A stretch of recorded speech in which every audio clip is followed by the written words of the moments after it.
Keluhannya itu sering menerima pesan dari alam kubur yang sudah almarhum. Saya kasih tahu itu ayahnya lagi minta doa kayaknya gitu kan. Terus dia bilang, ya ini air doanya belum saya siramin gitu kan, mungkin kodenya ke kamu kalian gitu mungkin.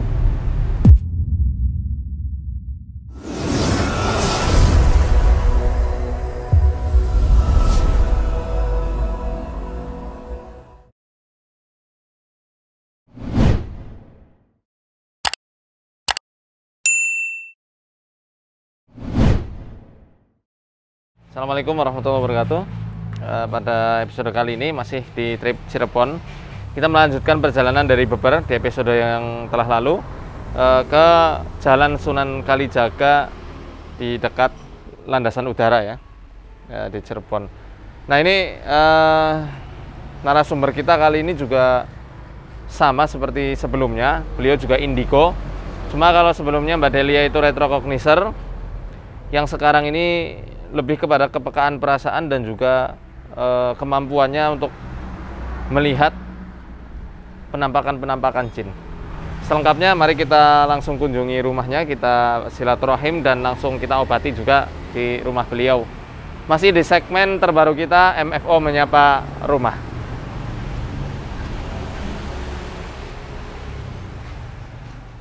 Assalamualaikum.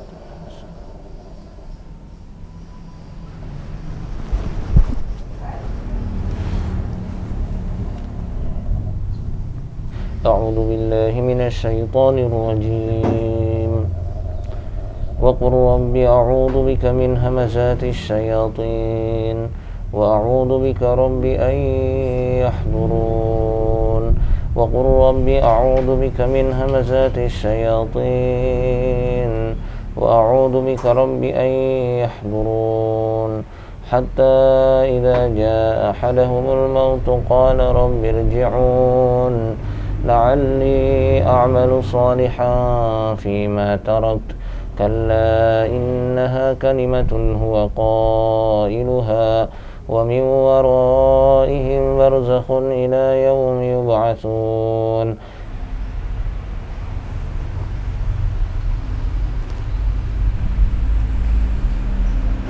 Sudah?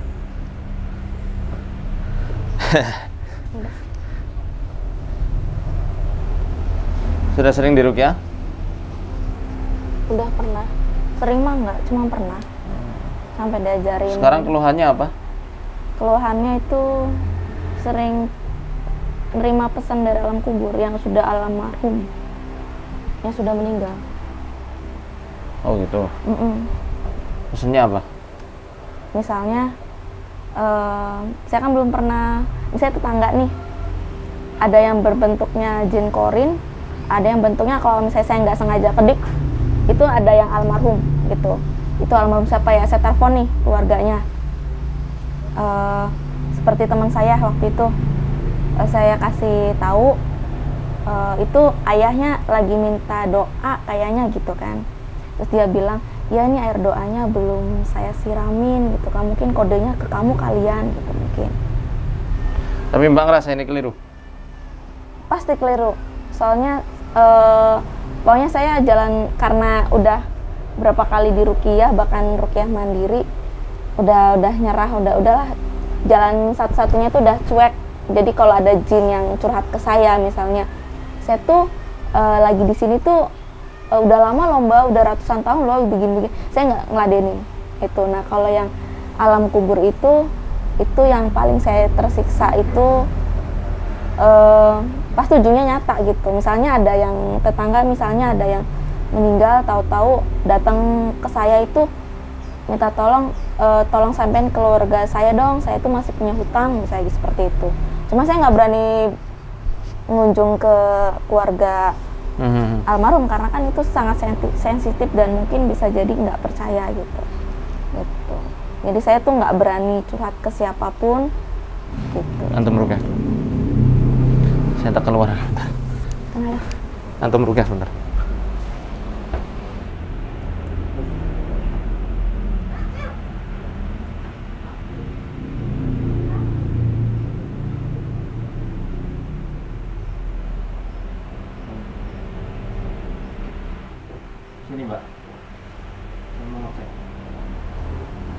Boleh lihat lidahnya. Buka mulut. Yang lebar. Sebentar. Sebentar. Jangan gerak dulu. Melet lagi. Jadi Mimi tuh pernah ngomong, saya kan setelah nikah saya bilang saya punya begini-begini, baru cerita. Terus Mimi baru ngomong, kamu tuh paling beda waktu hamil kamu tuh ya Mimi tuh setiap hari selama 9 bulan itu bawanya puasa. Jadi kalau makan malah muntah gitu. Kamu paling beda sendiri. Jadi dikiranya tuh kelebihan, padahal sih saya udah oke. Gitu. Kalau ini sebenarnya ini ada, harus hati-hati ya, soalnya pernah nyeri perut. Pernah? Sering? Sering sih enggak. Cuman kalau udah banyak pikiran, udah linglung, terus kalau misalnya lagi ada tamu, misalnya kuntilanak siapa gitu, ini siapa, ini lagi apa gitu kan. Nanti tahu-tahu saya pakai sendalnya ketuker, atau harusnya pakai sepatu, harusnya pakai sendal gitu. Atau naro apa tuh kadang lupa berapa detik gitu. Jadi ini yang perlu diperbaiki untuk Mbak apa namanya? Ian. Mbak Ian ya. Kita fokus ruqyahnya itu pakai ramuan dulu. Gitu. Karena mohon maaf ya, ini kalau dibiarkan terus bakal jadi kebocoran usus. Oh gitu. Ini kita sudah lihat disbiosis sih sebenarnya kalau secara ilmu klinisnya ya. Kemudian kelemahan juga di limpa sama lambungnya parah.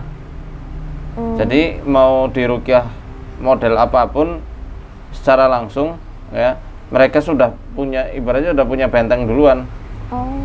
Jadi sekarang fokus perbaikan organ dalam dulu, penguatan fisik ya. Adapun penguatan jiwa sih ya insya Allah sudah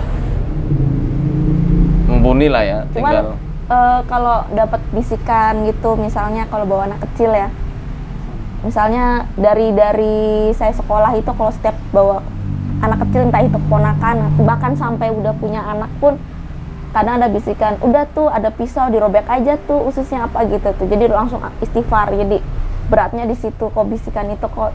Ya. Kalau saya nggak mampu mungkin udah ngelakuin gitu ya. Jiwa psikopat itu apakah Mbak dulu pernah dibully? Pernah. Sering? Ya. Ya. Jadi bisikan-bisikan jahat dari korinnya sendiri itu bisa muncul ketika Mbak itu memang sering dikucilkan, dianggap remeh, dibully, dianiaya. Pernah jadi ini kenyataan, apa? Maksudnya jadi korban kekerasan fisik mungkin? Ke saya? Ya. Paling ejek-ejek aja sih dari dulu. Dari kecil? Dari kecil gitu. Paling yang sekarang saya takut itu kalau ada yang nggak suka sama saya terang-terangan, tapi saya ngasih kebaikan terus, tapi dalam hati saya nyumpahin, dan itu nyata. Takut saya makanya itu. Ya. Itu jadi dakwatul madlum. Iya. Doa orang terzalimi. Tuh jadi tuh.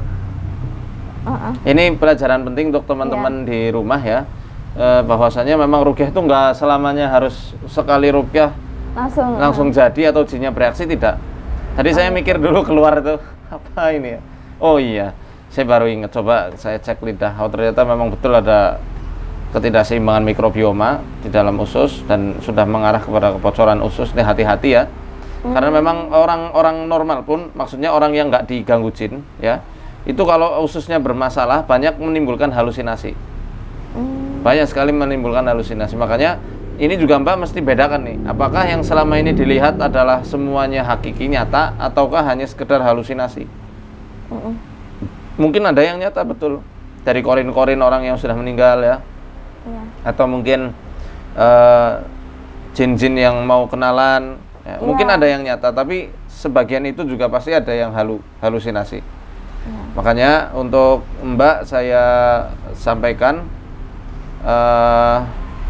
perbaiki pencernaannya dulu, disayangi ususnya, minum kunyit tiap hari. Intinya sekarang fokusnya perbaikan organ dalamnya, pencernaannya, khususnya di ususnya. Bisa konsumsi rutin kurma. Ya, jus kurma juga boleh. Temulawak, empu kunyit sama madu. Ya. Itu direbus pakai 4 gelas air.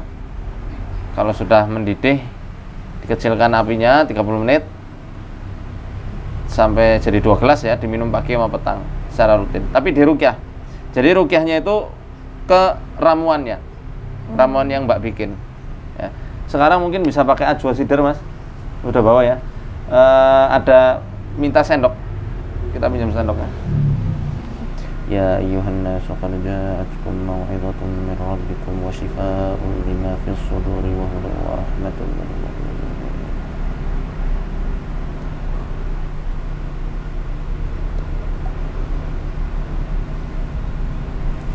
Mbak, langsung diminum. Pahit nggak? Langsung minum nggak pahit. Ini kurma. Kurma. Bismillah. Ayo. Ya, hap. Lo ya. Enak kan, manis? Mau lagi? Masih sebotol nih.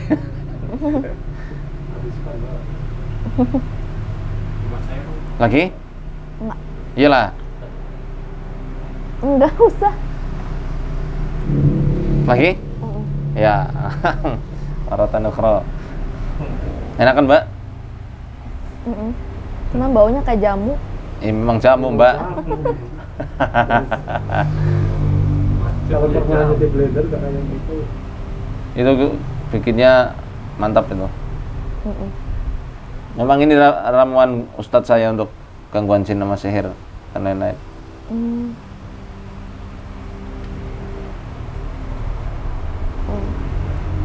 Enak rasanya? Kayak jamu. Ya. Ini enak apa enggak kayak jamu? Oh, karena ada rasa manisnya ya enak. Enggak yang iya. Tapi kalau misalnya aura orang lagi terbuka gitu tuh, jadi kayak lagi nonton TV di atas kepalanya gitu tuh. Pernah saya namu di orang, saya suruh nunggu, dia baru datang. Nah di lalanya kebetulannya itu auranya terbuka, dilihat tuh dia habis selingkuh ya, tapi saya diem, gitu diem. Kita ngobrol, nggak taunya dia curhat. Tadi saya baru selingkuh loh, jangan bilang-bilang ke istri saya ya, begini-begini. Loh kok apa yang saya lihat kok sama sih apa yang dia curhatkan gitu tuh. Itu apa itu? Itu was-was korin yang ada di orang lain yang bisikan ke Mbak. Itu kata Ibnu Abbas radhiyallahu anhuma demikian. Bisa antara was-was korin seseorang, si fulan, yang membisikkan kepada orang lain, dan itu ya karena bukan karena mukasyafah, bukan karena kasyaf, tapi justru karena talbisnya para setan.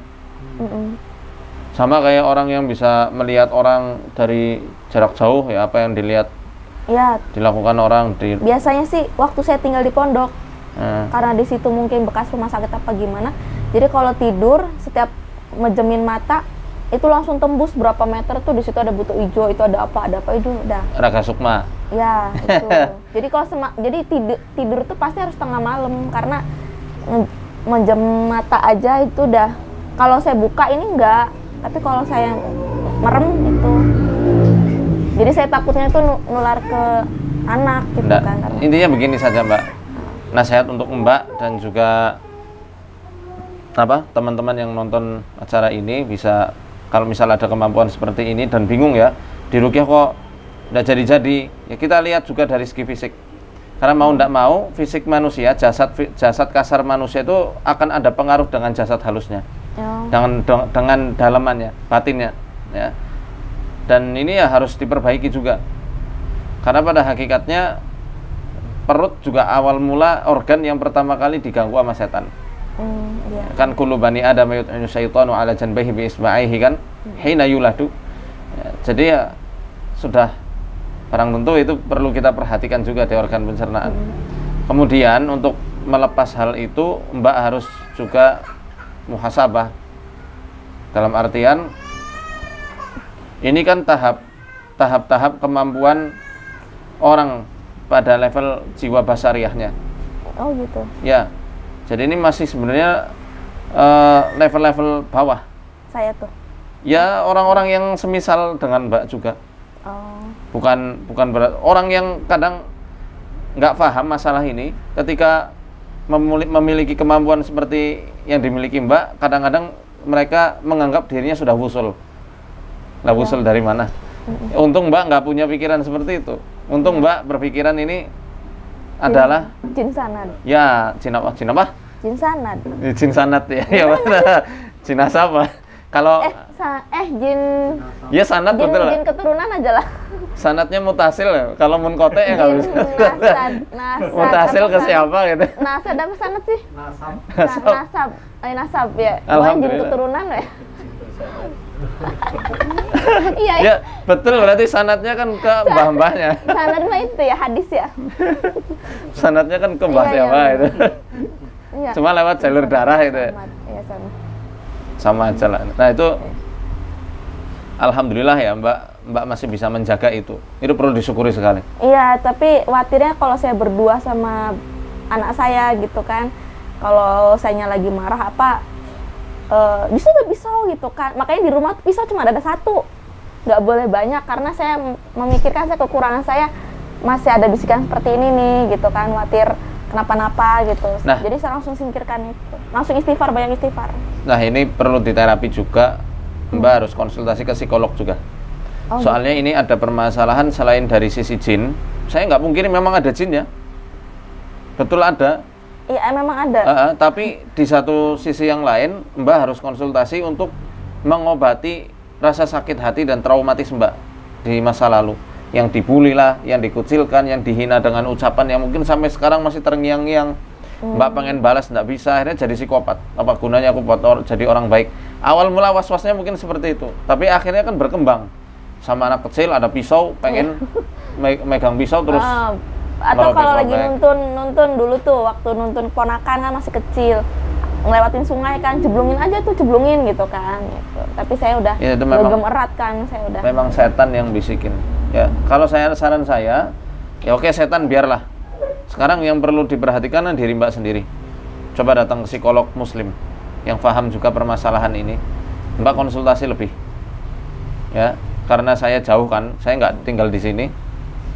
Ya, jadi carilah yang di sekitaran Cirebon ini psikolog, yang bisa buat curhat Mbak, dan bisa ngobatin ini nih psikopatnya Mbak. Bahaya soalnya kalau dibiarkan. Iya, khawatir. Nah itu apa, dengan terapi psikologis bisa untuk menyingkirkan jin yang selama ini ngikut, ya bisa. Karena mereka sudah nggak ada celah lagi untuk bisikan keburukan pada Mbak. Mbak sudah bisa survive, sudah bisa bertahan, mempertahankan diri juga. Nah ini nggak bener nih. Dan juga sudah lepas, udah legowo artinya. Yang lalu udah biar berlalu. Iya. Yang mungkin ada hal yang sampai sekarang masih belum rito, sudah bisa rito, sudah bisa mengikhlaskannya. Setiap dari manusia punya sisi itu Mbak. Dan baca doa ya, Allahumma alimal ghaibi wa syahada fatiras samawati wal ardh rabb kulli syai'in wa malika asyhadu an la ilaha illa anta a'udzubika min syarri nafsi wa min syarri syaitani wa syirki wa an aqtarifa ala nafsi su'an aw ajura ila muslim. Dan banyak-banyak doa sayyidul istighfar pagi dan petang, 4 kali sesuai sunnahnya Nabi SAW. Tapi direnungi apa yang dibaca dan difahami. Kan a'udzubika min syarri ma sona'tu. Aku berlindung pada engkau dari keburukan yang bakal aku lakukan. Kan itu tadi nganu pisau gitu ya, tiba-tiba ambil mau nusukin, kan itu keburukan yang belum terjadi. Kita belum berlindung terjadi, dulu. Iya. Cuman ada bayangan, ayo dong gitu. Tidak terjadilah semua. Jadi langsung saya singkirin gitu kan. Mungkin itu Mbak, ya sudah bisa dipahami petanya ini. Ya, jadi nggak usah fokus ke ruqyahnya aja. Maksudnya ruqyah dengan bacaan secara langsung, tapi ruqyah ke ramuan. Kalau ruqyah mandiri pernah. Saya nggak tahan sama badan saya karena ininya berat, pening, badan lemes kayak seperti habis